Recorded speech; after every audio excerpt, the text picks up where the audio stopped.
So good morning, everyone. Looking forward to updating you about all our exciting news around public involvement and co-production in the ARC. The first thing to talk about is the introduction of Paula Byrne, who is our new academic lead for public involvement and co-production. And she's already been very involved in planning some of the exciting work that we'll be doing in the next year. So some of the updates from us from last ARCFEST in September. We've been continuing to do GRIP 2 training, which is looking at the impact of public involvement and co-production on the research that the ARC produces. We have a GRIP 2 training video, which is on our YouTube channel and will be on our Get Involved page soon.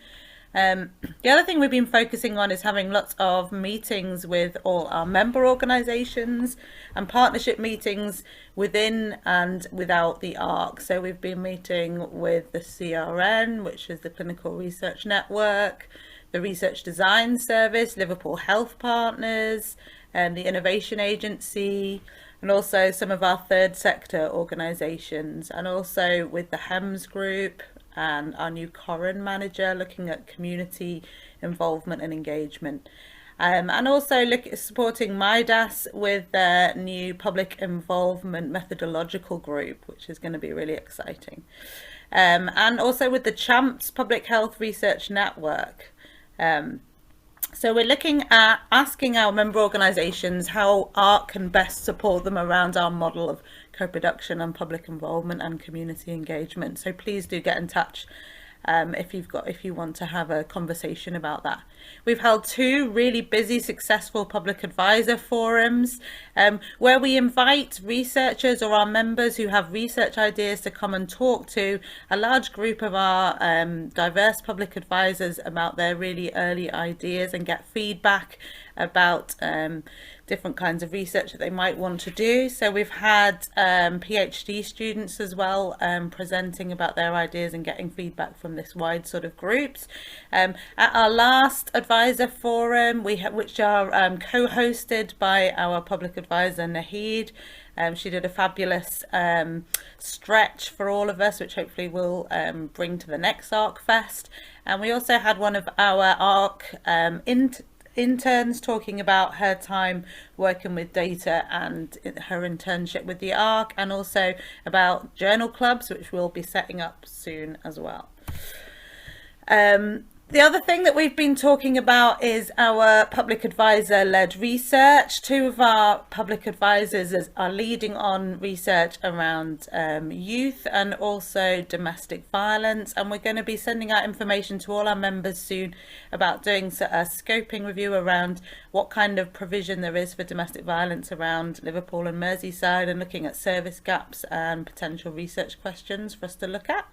And we've also been talking about beach school and cold water swimming and how it could be an intervention for adolescents around reducing self-harm and suicidal ideation. So if you're interested, please do contact us and our public advisors to talk about that. We'll be holding a practical workshop on using Twitter and blogging on Friday the 21st of January jointly with our communications manager Darren. So I think the link is going to be in the chat if you're interested to sign up for that. And the other thing that we've been doing is we had our ARC Doctoral Fellow Network annual review and showcase, so our first cohort of PhD students. And the thing that really interested me was how much they are appreciating working as a team with our public advisors on working on their PhDs. And we're going to hear from one of our students now about his thoughts on working with public advisors on co-producing their research.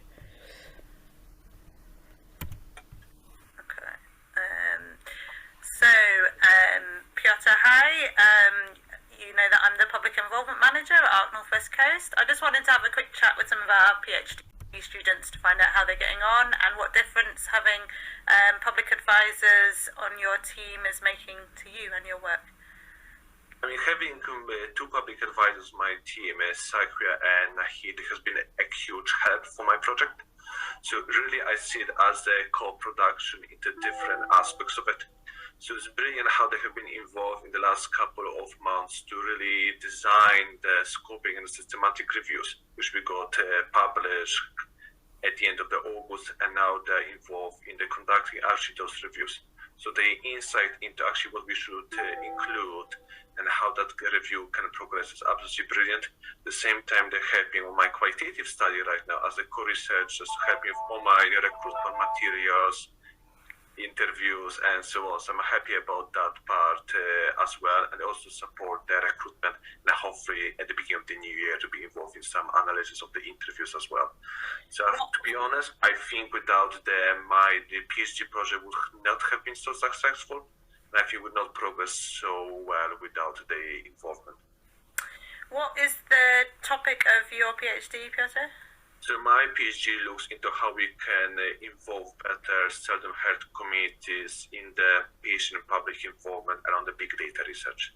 Okay, fantastic. And how do you feel about PhDs that don't have such infrastructure to support co-production with members of the public? Do you think it is a detriment to the work not to have involvement? I think what I can say is that having that infrastructure from the ARC is very helpful, because obviously the public advisors receive that support from yourself and from the ARC. Attend public advisors forums, and I get different trainings. So obviously I offer some additional opportunities for them to receive training, for example, around the systematic reviews. But they already have some base. Also, we have the financial support to actually reimburse our public advisors for their time, which I think makes a huge difference, really, to recognize them for how much they contribute to the research. Does it make a difference to your meetings having members of the public there? Do they feel different having people there from the community?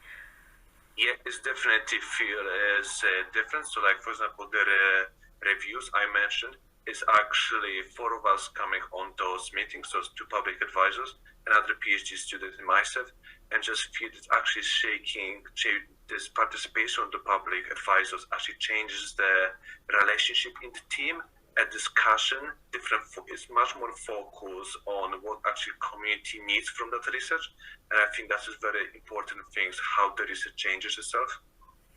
Do you find that having to distill the knowledge into a way that makes it more easy for other people to understand helps you to maybe understand it more? Yeah, I think it's a very good question, because what both Sakura and Hidri help out with all the publications and involved in the comparative conference abstracts and later the presentations, also include as the co-authors. They're able to help me out to ensure that lay members of the public can understand what actually we are talking about. And I think that's very important as well for me, trying to think how I can present my research and what I'm doing within my PhD to the broader audience. And also, in a way, helps me to reorganize my own thoughts, actually, what I'm thinking at this point. What does actually mean in practice? It's thinking about the practical implications of my work. Do you think that having the public advisors involved will help your work be more implemented after you've finished and make it have more impact, potentially? I hope so. I hope that they will be interested in the dissemination and some public engagement to show really my study findings to the community. Because one of the things I try to see, how we can involve more seldom heard communities in the PPI. So if we actually want to do it, it's not only about the research findings, seeing research what they can do, but I hope it's going to allow some people from the seldom heard communities to become public advisors in the future. So I think there's some scope to do some work around it and engage better with those communities. And my hope is that public advisors will be really a part of that process in my research project. Brilliant. Thanks for your update, Piotr, and please do keep in touch and let us know how you're getting on as you carry on. Thank you, Selena. Bye. So thank you. Sorry for this very whistle-stop tour, and enjoy the rest of the day. And please do get in touch if you want to talk to me about involvement or co-production. Thank you. Okay, anything else you want to add to that, Selena? No, that's fine, Mark. Thank you. Okay, thank you very much.